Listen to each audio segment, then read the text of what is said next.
Hello, I'm Neil Quigley and welcome to my podcast. Prince Harry is to marry his girlfriend, the American Meghan Markle, which should mean we get a decent trade deal with the States post-Brexit, and the merchandise will single-handedly raise the country out of austerity. What a man. I'm looking forward to the wedding and the confusion that will occur when everyone is reminded that his real name is Henry. There'll be calls of imposter. It will never happen, but I would like him to be king. It would be nice to move on from the last Henry to be on the throne, and Henry IX has a nice ring to it. I wonder who Harry will ask to be his best man. Awkward if it's not William. I see he's gone for a spring wedding, which with his hair colour is probably a very sensible move. Lots to talk this week, of course, of when Harry met Meghan. I like the scene in the cafe best. There were no plans for a bank holiday on the day of Prince Harry and Meghan Markle's wedding, Downing Street says. Mind you, I wouldn't worry, they still don't have any real plans yet for Brexit either. Well, after what happened this week, I am almost hoping it is the Russians controlling Donald Trump's Twitter account. English councils generated £819 million from parking fees and fines in 2016-17, which is a lot of money, reading between the lines. They've done a survey in England to find the worst places to grow up poor, when surely the answer should just have been anywhere. In the same way, the best places to grow up rich would also have been anywhere. In the UK, the average household spent £4.70 a week on takeaways last year, but what I want to know is which Chinese and Indians they're using that they're getting a full meal for just that much. Experts reckon that up to 800 million global workers will lose their jobs by 2030 and will be replaced by robotics. Will that make UKIP pleased or angry? You will now be able to buy Viagra over the counter in chemists in a move the government hope will raise at least half the country's spirits. It seems that London has a growing problem with rats and mice, but if anyone can solve this issue, Sadiq, the mayor, can't. Dolly Parton is set to read another story on CBeebies, telling tales for 5 to 9s. What a way to make a living.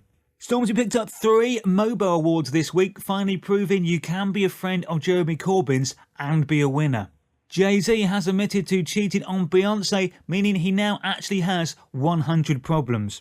Eric Cantona supposedly turned down £1 million to go on I'm a Celebrity, Get Me Out of Here, but as he's already not a big fan of seagulls, there's no way he would have coped with rats, snakes and spiders. He would have been kung fu kicking everyone in there within days. Charlie Brooker says he's too busy to do his annual end-of-year review, so there'll be no 2017 wipe, but really, I think he's decided there's no way you could parody a year that continually did that to itself, and you couldn't say anything more stupid about the American president than he's already said himself. Katie Hopkins has left her job with the Mail Online, probably because she could not write anything as angry or misguided as the people already replying on the website for free. Scientists have discovered that flies carry more diseases than suspected. The housefly and the blowfly together harbour more than 600 different bacteria. Well, that information is going to make me feel a lot less bad next time I swat one. Stella McCartney is calling for radical changes to the incredibly wasteful fashion industry. I mean, she's right, but it has earned her a lot of money already in its current state. Plus, they'd have to end the seasons the world works to. Plus, there is a new fashion style every year. That's the whole point of it. So the radical change that would work would have to be to stop the industry completely. Have you seen the new Brit Awards for next year? The designer is clearly a Star Wars fan, as it looks like a nod to Han Solo when he is frozen in carbon at the start of Return of the Jedi. Well, either that or when Tim put Gareth's stapler in the jelly in The Office. If you don't know what I'm talking about, just Google it.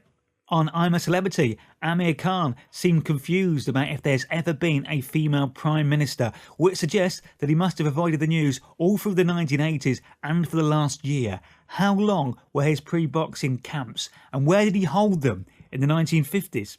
Well, how quickly people forget, and they do say time is a great healer. Zimbabwe has officially declared the 21st of February to be Robert Gabriel Mugabe National Youth Day, thereby making the former president's birthday a public holiday.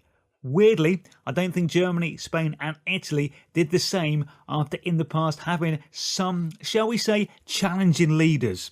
Some of the major players in the world of aviation have teamed up to look at trying to produce electric plane engines. I mean, it's hard enough for drivers to find charging points on the ground, let alone pilots in the sky. That's it for this week. Thanks very much for listening. Have fun. Goodbye.